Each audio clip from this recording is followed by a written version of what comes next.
The Wolf and the Goat.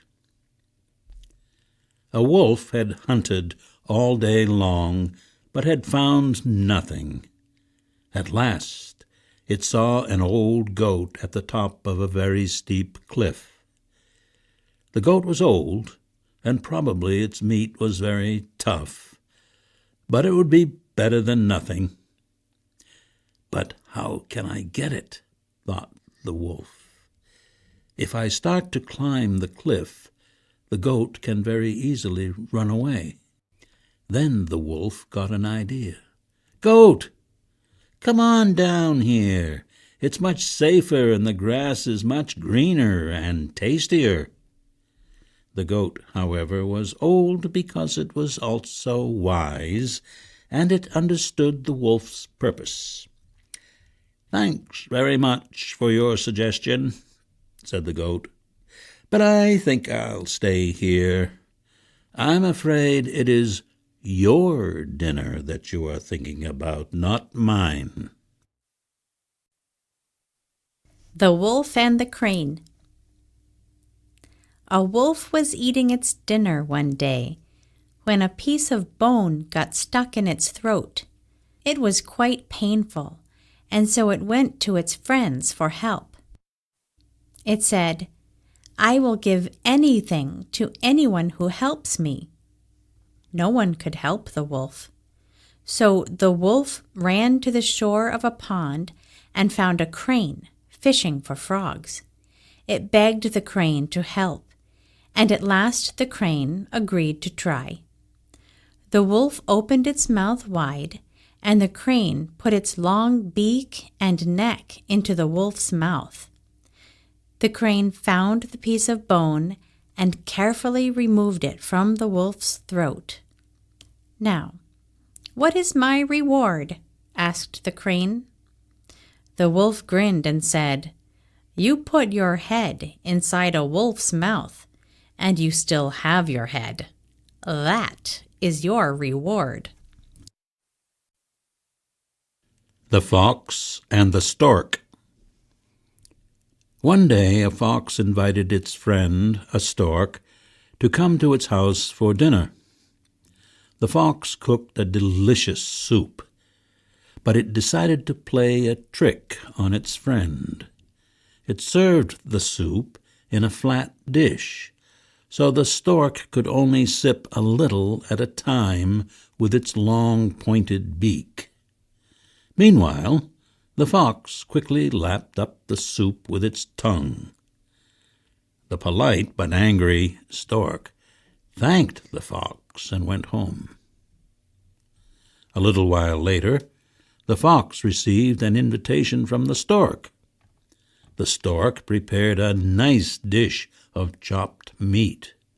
The smell filled the room, and the fox could not wait to begin. The stork served the dinner in a tall pot with a narrow mouth. The stork easily stuck its long beak into the pot and pulled out piece after piece of the meat. The fox, with its shorter nose, could not reach the food in the pot. But the fox understood the stork's trick, smiled, and went home hungry. The Blind Man and the Lame Man. At a very rough stretch of road, a blind man continued to stumble and fall. Exhausted, he finally sat down in despair in the middle of the road. Not long after, a man with only one good leg reached the same place in the road and saw the blind man. "Why are you sitting there?" asked the lame man. "This road is too much for me," sighed the blind man. "I cannot see all the bumps and ruts. Do you think you could help me?" "Not likely," said the lame man. "My one good leg is barely enough to keep me on my feet. But it appears that your legs are strong. If you will carry me upon your shoulders, I will be your eyes, and you will be my legs. Together we can succeed." In this way, the two travelers went along safely to the next town. In fact, they continued to travel together for many years. The Men and the Oyster. 2 men were walking along the seaside. They saw an oyster, and they both reached for it at the same time.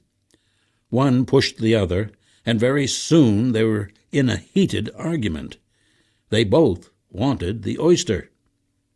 Another man came walking along, and they stopped him. "Will you please be a judge for us? Listen to our stories and decide who is right." The man agreed, and asked them to let him hold the oyster. He listened to their stories, but before they finished with their arguments and counter-arguments, the man took out his knife and opened the oyster. When they were finished, he swallowed the oyster and handed each of them a half-shell. "The court gives each of you a shell. The oyster will cover the court's costs." The Mice and the Cat. Everybody knows that mice are very afraid of cats. Many years ago, the mice tried to solve this problem. They had a big meeting to find ways to defeat their great enemy, the cat. Many mice spoke at the meeting. Many ideas were given, but none of them seemed very good. Finally, one young mouse spoke up in a loud voice. "I have a great idea," it said. "You all know that the cat creeps up very silently, and we don't know it is coming. I suggest that we put a bell around the cat's neck so that we can hear it as it moves." The mice were very excited by this idea. "Let's do it," they said. Just then, one of the older mice spoke up and said, "This is all very well, but who is going to put the bell around the cat's neck?" Nobody spoke up. The Stork and the Farmer. A flock of cranes invited a stork to go to a party. "We're going to the farmer's field," one of them said. "He has just finished planting his crops, and we'll have a lot of fun and good food." The stork didn't get many invitations to parties, so it accepted.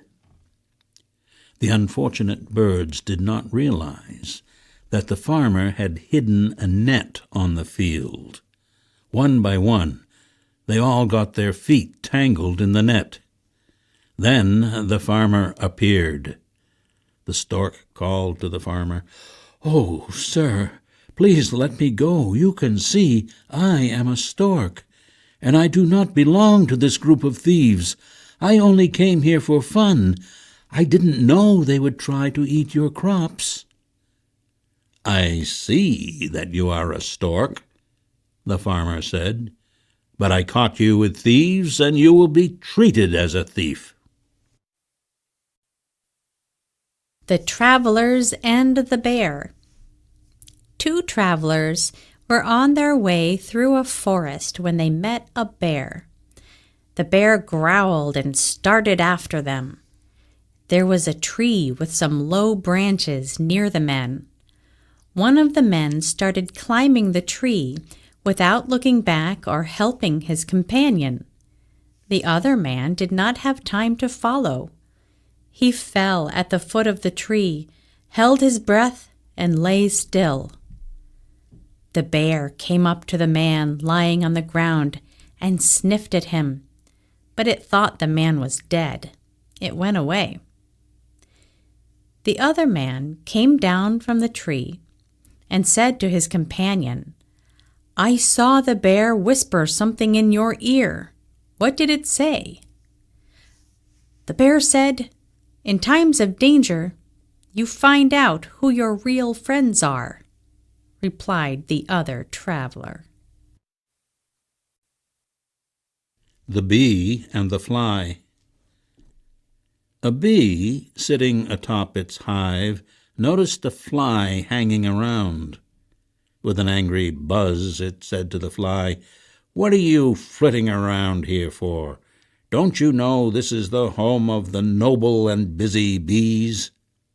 "Oh, really? What makes you so special? And why are you so angry?" asked the fly. "We bees have the best laws and the best government.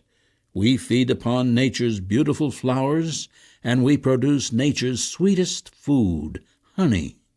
And you miserable thing, have nothing, and you eat the most horrible things in the world." "I may be poor," said the fly, "but my heart is free and sweet, while yours is bitter. Why, you are so full of hate that if anyone comes near, you inject them with your anger, and revenge is so strong in you that you are ready to die just so you can sting. I'll be happy to go away and enjoy my simple life." The Dog and the Donkey. A man, his donkey, and a dog were traveling. The man decided to take a break, and he fell asleep under a tree by the side of the road. The donkey wandered out into the field, feeding on the grass. As soon as they were some distance away from the man, the dog said something quietly to the donkey. "You're having a nice lunch, but I'm quite hungry. If you would only lie down for a moment or two, I could reach into the pack that you're carrying and have a bite or two of food." The donkey was not interested in helping the dog. "Well, you'll just have to wait until the master wakes up. He'll give you some food." Suddenly, a wolf sprang out from behind a tree and grabbed the donkey by the neck. "Help! Help!" cried the donkey to the dog. The dog, however, would not move. "You'll just have to wait until the master wakes up. He'll help you," said the dog. The Lion's Tax. A lion was growing tired of hunting, and it decided that all the other animals should give it a share of their food, like a tax. Then it could retire and never be hungry. So the lion went to its advisers to decide on the form of the tax. The tiger gave its opinion. The best tax should be based on each animal's vices. For example, if an animal did something wrong, it would have to pay a fine. That will raise taxes and make our world a little better. "No," said the elephant, "that will never work. Nobody will admit to wrongdoing. Then we will have to go to court and hire lawyers, and in the end we will never collect any tax. I have a better idea. We will tax everyone according to their virtues. Each animal will simply decide how virtuous it is and pay accordingly. Who would refuse to pay something?" The Travelers and the Purse. 2 men were traveling together when one of them saw a purse by the side of the road. He picked it up and looked inside to discover that it was full of money. "Look what I have found," he cried. "Ah, but we are traveling together," said the other man. "You should say, 'Look what we have found.'" "Why should I?" said the first man. "I found it, and I should keep it for myself." He put the money into his pocket and tossed the purse back to the roadside. Just then he heard a lot of noise behind them and a shout. "Look, they have the purse! Stop, thieves!" The two men turned to see an angry mob coming toward them. "Oh no! They will think we stole it," said the first man. "We?" said the second man. "I believe your money is in your pocket." The Lion and the Mouse. Once a little mouse was busily searching for food. It was running up and down and around a sleeping lion looking for scraps. Suddenly, the lion woke up. The king of beasts grabbed the tiny mouse in its huge paw. The lion was about to swallow the poor mouse when the mouse said, "Please, let me go, and I will do something for you some day." The lion was amused. "I don't know how you can help me," it said, "but I am not so hungry. You are only a tiny mouthful, and you have amused me." And the lion let the little mouse escape. Some time after that, the lion became caught in a trap made of ropes. It roared and struggled, but it could not escape. The little mouse heard the lion's frightened roar and came to help. It saw the lion trapped in the ropes, and it busily went to work. It chewed on the ropes until the lion broke free from the trap and escaped. Forever after, the lion and the mouse often had lunch together.